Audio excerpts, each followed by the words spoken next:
Today, we are diving deep into the story of one of history's ultimate survivors, Jia Xu. He was a strategist from China's incredibly chaotic Three Kingdoms period, and honestly, his life wasn't just about winning battles. It was a complete masterclass in how to stay alive in a world where one wrong move and you're gone. I mean, seriously, think about it. That was the reality for anyone with any power back then. It wasn't about who had the biggest army or the most land in the end. It was about who was left standing. So, what's the secret? How do you not just play that game, but actually survive it? Well, the answer, it seems, is you have to throw out the rule book. You strip away all this stuff like honor and glory, and you focus on what works. You become a total pragmatist, a master of psychology, and really, you become loyal to one thing and one thing only: your own survival. In other words, you become Jia Xu. And this is where Jia Xu's story just takes a hard right turn from all the other heroes of the era. We love to talk about guys like Guan Yu, the god of war, who died a martyr's death, or Zhu Jilong, the brilliant strategist who literally worked himself to death for his lord. But Jia Xu, he was playing a completely different game. While all the heroes were dying for their big ideas, Jia Xu lived. Why? Because he was ruthlessly practical.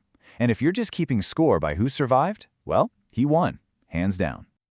Okay, so to really understand this guy, we have to start with the one move that made him a legend for all the wrong reasons. The move that got him the nickname, the Poisonous Advisor. Right, so, after the big bad tyrant Dong Zhuo gets assassinated, his generals are completely freaking out. They're ready to disband the army and just run for the hills.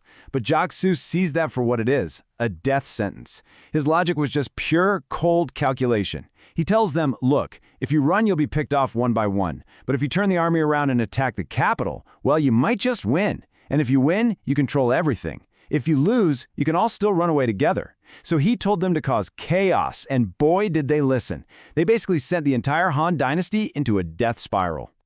And this quote, this tells you everything you need to know about his mindset. After they win, they try to give him this huge promotion, a big reward for his brilliant plan, and he turns it down flat. He knew what he'd done. This wasn't some glorious victory. It was a nasty, desperate move just to stay alive. That kind of self-awareness is exactly what makes him so interesting and, so dangerous. But here's the thing. Jia Xu wasn't just some guy whispering poison in the shadows. No, he was an absolutely brilliant military mind who could go toe-to-toe with the most powerful warlord in all of China, the infamous Cao Cao, and actually win. His counterattacks were the stuff of legend. The trap at Wancheng is just a masterpiece of manipulation. First, Jia Xu tells his own lord to surrender. This completely fools the famously arrogant Cao Cao, who thinks he's already won. Then, Jia Xu just waits. He knows Cao Cao's ego will make him do something stupid, and it does.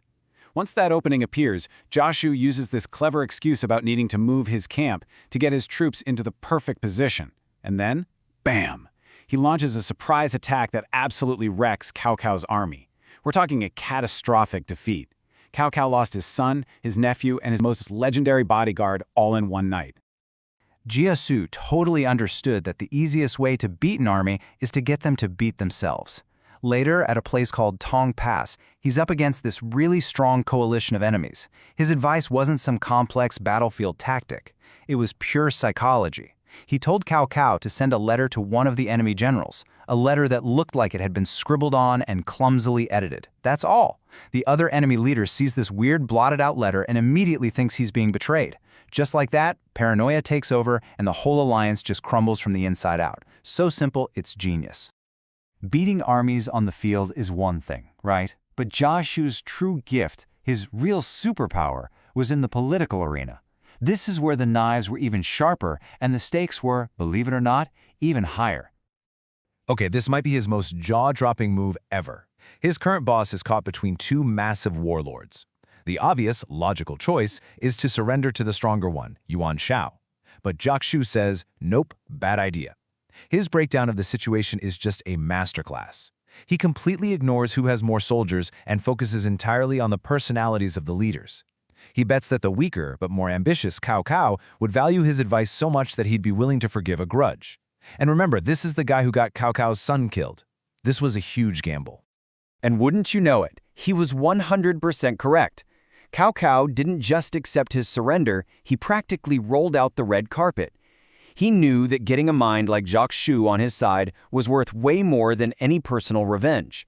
Jia Xu didn't just read the battlefield, he read people's souls. So, fast forward a bit. This might have been the single most dangerous moment of his entire career. Cao Cao is trying to decide which of his sons should be his heir. You back the wrong horse here, and you're not just fired, you're dead.